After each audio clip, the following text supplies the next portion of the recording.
Afin de tirer la sonnette d'alarme sur les effets des maladies chroniques au sein des communautés francophones ontariennes, le Centre de santé communautaire Taïbou a organisé la projection publique d'un documentaire autour des témoignages de personnes affectées. Suivons leurs histoires.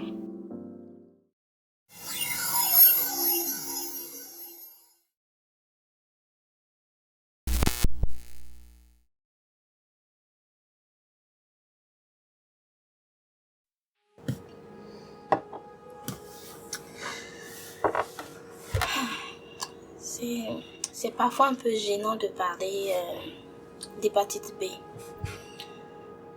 Tout simplement parce que les gens pensent toujours que c'est une maladie qui ne se transmet que par voie sexuelle. Alors que y a plein d'autres voies, dont la voie sanguine. Le virus même peut être présent dans la salive. Et ça, moi-même, je l'ignorais. Je ne connaissais que la voie de transmission sexuelle. Les problèmes touchent maintenant, ces problèmes, les maladies de diabète, le cancer et autres, pour citer, et c'est là. Et ces maladies-là touchent aussi les vieillards autant que les jeunes. Donc, si les efforts sont concentrés simplement aux vieillards et on oublie les jeunes, vous pouvez imaginer ce qui pourrait arriver.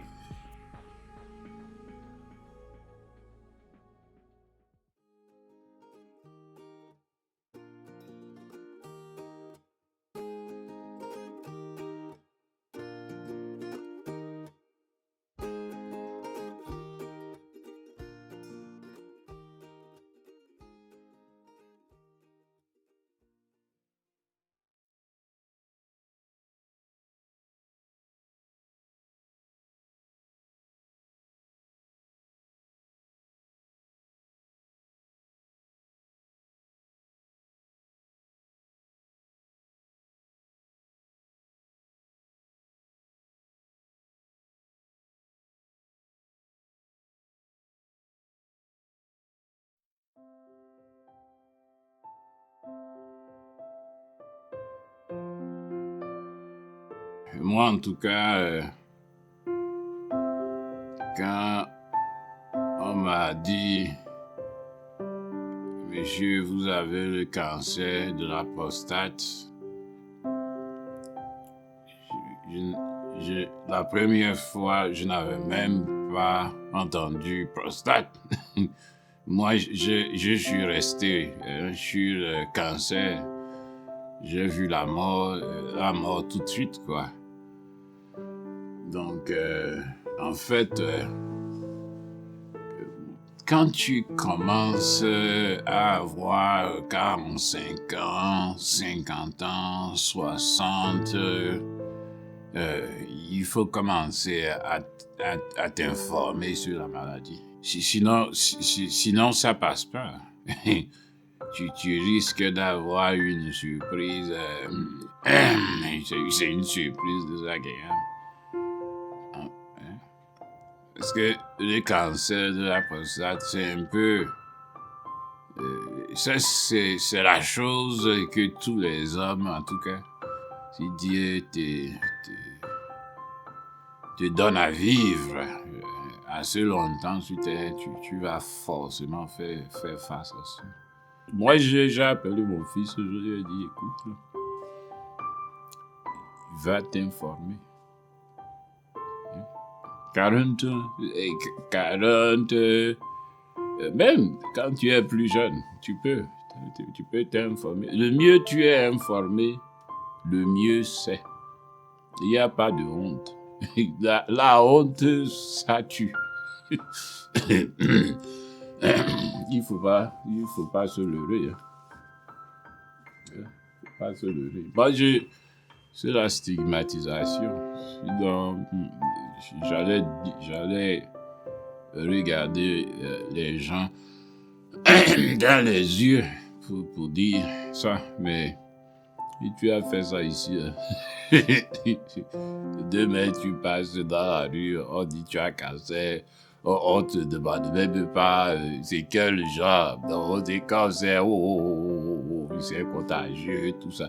Donc, les gens sont vraiment pas sont pas très informés, quoi. Donc, mon épouse ne savait pas mon diagnostic. Et moi, j'étais... Quand mon diagnostic est tombé, j'ai attendu plus d'une semaine avant de l'informer. Hein? Ouais. Et parce que tous les jours, elle insistait, elle me demandait, bon, mais toi, tu es parti à l'hôpital pour faire tes consultations, il n'y a pas de résultat depuis, c'est quoi, qu'est-ce qui se passe? Donc, tous les jours, mon épouse, elle est téméraire. Elle est téméraire.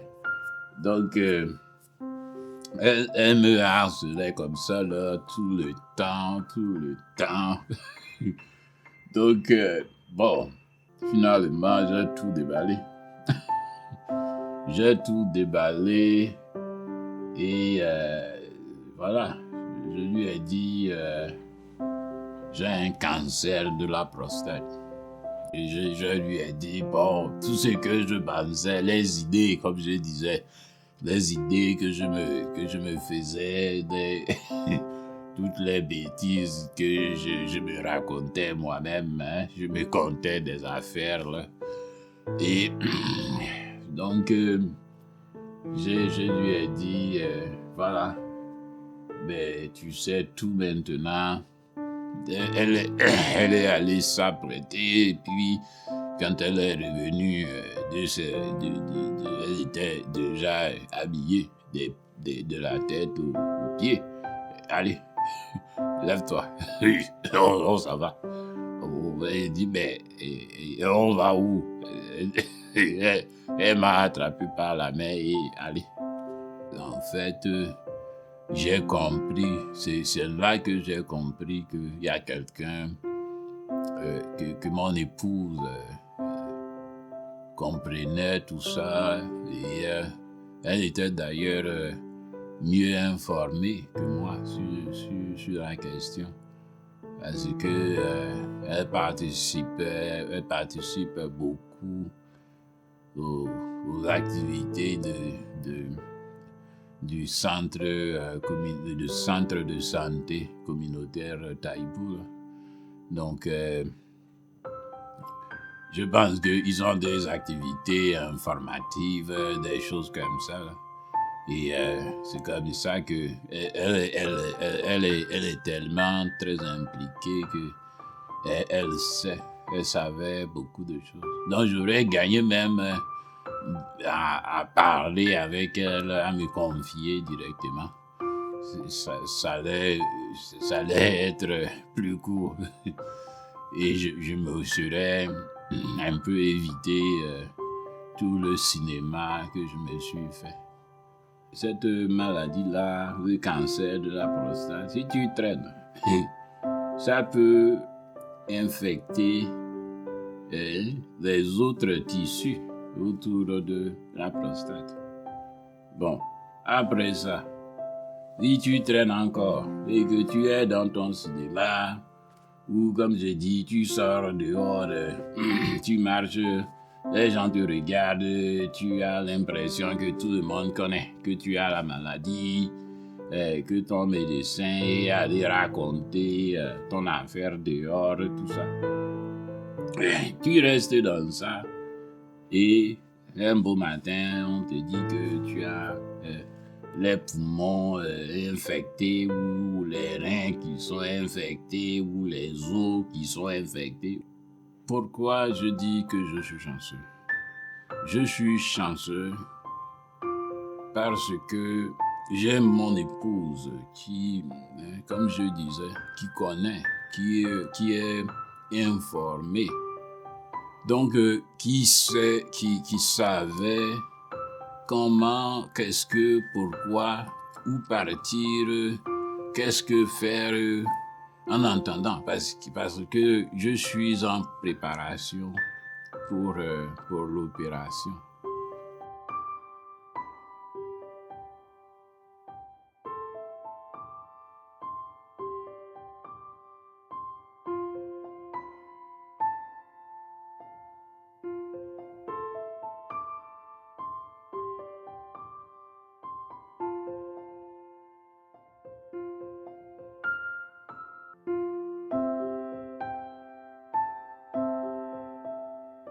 Alors, la santé, telle que nous venons de le voir dans cette vidéo, dans ce mini-film, est vraiment un état de bien-être global. On a vu qu'il y avait des enjeux, évidemment, liés à la santé émotionnelle des personnes diagnostiquées ou malades. Il y avait des enjeux liés à la santé même économique, les enjeux aussi liés au bien-être de ces personnes en lien avec leur entourage, leur famille, etc. Donc, le point sur lequel moi je voudrais vraiment insister, c'est vraiment le bien-être des personnes, qu'elles soient diagnostiquées ou pas. Le bien-être est fondamental parce qu'en travaillant au bien-être de la personne, nous permettons à ces personnes, qu'elles soient diagnostiquées ou pas, qu'elles soient malades ou pas, d'être bien. Parce qu'il y a un bien-être qu'on peut avoir même étant malade. On ne perd pas son bien-être lorsqu'on est malade. Et pour moi, c'est un aspect important. Et là, il y a plusieurs dimensions à considérer. Il y a la dimension communautaire, de l'environnement. C'est important de voir le contexte dans lequel la personne qui est diagnostiquée ou malade vit. On a écouté aussi parler des personnes qui n'ont même pas un logis ou alors qui ont justement une situation précaire en lien avec leur habitation, leur lieu d'habitation. Ça, c'est important de considérer ça. Lorsqu'on vit dans les conditions acceptables, on sait où on va dormir, on sait ce qu'on va manger, on a moins de préoccupations par rapport à ce que les nôtres vont manger, comment ils vont se soigner, etc. Même lorsqu'on est malade, on ne vit pas la maladie de la même façon que celui qui, en plus de sa maladie, doit aussi faire face à ces défis liés aux personnes qui sont autour d'elle. C'est le premier niveau. Le deuxième niveau, c'est l'influence de la maladie par rapport au comportement des personnes. Alors, par rapport à la relation qu'ils ont avec les personnes autour d'eux. C'est important aussi pour nous de penser à voir comment on peut travailler sur le type de rapport que les personnes malades peuvent avoir avec son entourage. Ça, c'est très important, me semble-t-il, même pour la guérison, même pour le bien-être de la personne qui est malade. Et puis, l'autre aspect, c'est vraiment lié aux valeurs et à la croyance. C'est un point qui apparaissait en filigrane. C'est-à-dire, qu'est-ce qui est vraiment important pour moi? Et surtout au niveau des croyances. Qu'est-ce que je crois être? Parce qu'on peut être diagnostiqué, mais si on croit vraiment que sa vie n'est pas finie, malgré la maladie, on continue à vivre. Parce que la vie, c'est un temps qu'on a. Ce temps peut être limité ou pas. Ce qui est le plus important, c'est la qualité de la vie qu'on va mener. Donc, moi, je trouve que c'est important que nous puissions aussi travailler entre nous, avec les personnes qui sont diagnostiquées dans la communauté, sur les valeurs et sur les croyances, pour que les personnes ne pensent plus que dès qu'ils reçoivent un diagnostic, sa vie est finie. Non, sa vie n'est pas finie. La vie continue à avoir un sens, parce que tant que ce n'est pas fini, rien n'est fini. Et on peut avoir une qualité de vie bonne malgré la maladie. Et les deux autres aspects sur lesquels je voudrais aussi insister, c'est la question de l'identité. C'est-à-dire, est-ce que je deviens un malade ou je suis quelqu'un qui a une maladie? Parce que ce n'est pas la même chose. Si quelqu'un a une maladie et il se considère comme étant malade, alors là, il s'identifie à la maladie et très rapidement, il va baisser les bras. Alors qu'il peut dire, je suis quelqu'un qui a une maladie, mais pas un malade. Je ne suis pas quelqu'un qui... Voilà, donc c'est très important. Je souffre de cancer, mais je n'ai pas le cancer, je ne suis pas le cancer. je souffre de diabète, je ne suis pas un diabétique. Parce que moi, je n'utilisais pas le terme diabétique, je dirais, oui, je souffre du diabète, ça veut dire que je souffre, mais je travaille à pouvoir soigner, à pouvoir me soigner, à pouvoir dépasser ça. Et puis le dernier point, c'est vraiment toujours de penser à plus grand que soi. Parce que là, c'est la question de la vision que nous avons de notre être comme être, même avec la maladie. C'est quoi ma vision? Parce que je pense que nous sommes tous venus ici sur cette terre pour quelque chose de très grand, qui transcende même la maladie, qui transcende même la mort. Alors, le documentaire que nous venons de voir est assez impressionnant et impactant aussi. Et puis donc, le message qui s'entrevoit à travers ce documentaire-là, c'est peut-être un message, disons, d'alerte, qui doit interpeller tout le monde, jeune comme adulte, à faire face à tous ces problèmes de maladies chroniques. Et donc, je vois cela comme une perspective un peu de solution, dans le sens de l'intergénérationnel, parce qu'aujourd'hui, les stéréotypes, c'est que peut-être ce sont les personnes âgées qui font face à ces maladies, mais la réalité, c'est que les jeunes aussi doivent se préparer à y faire face, donc à se préparer de façon préventive d'ailleurs.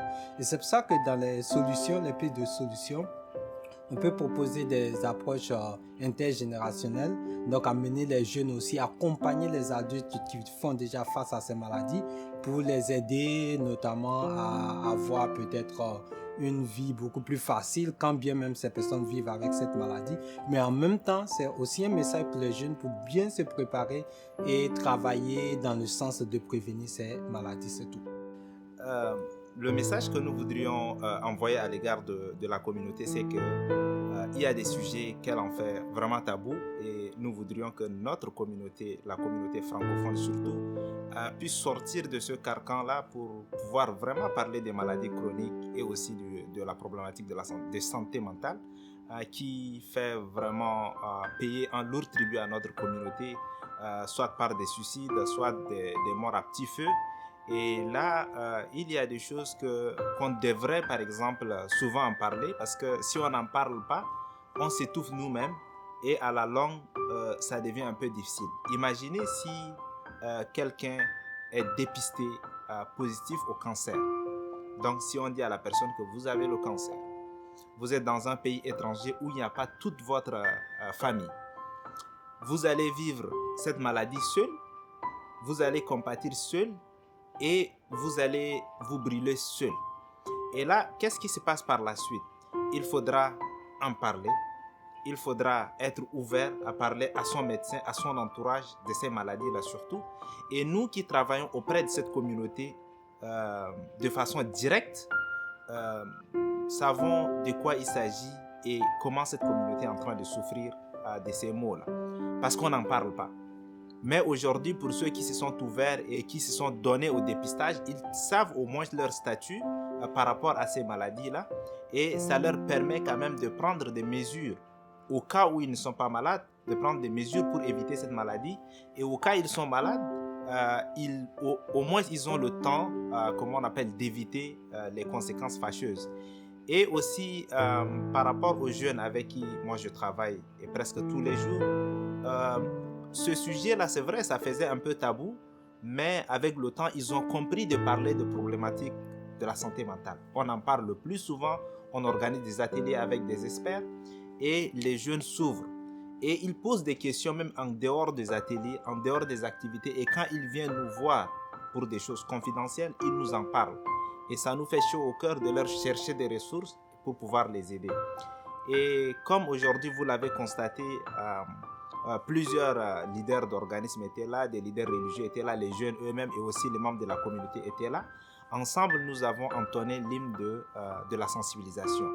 Comme quoi, le dépistage précoce, ça sauve des vies.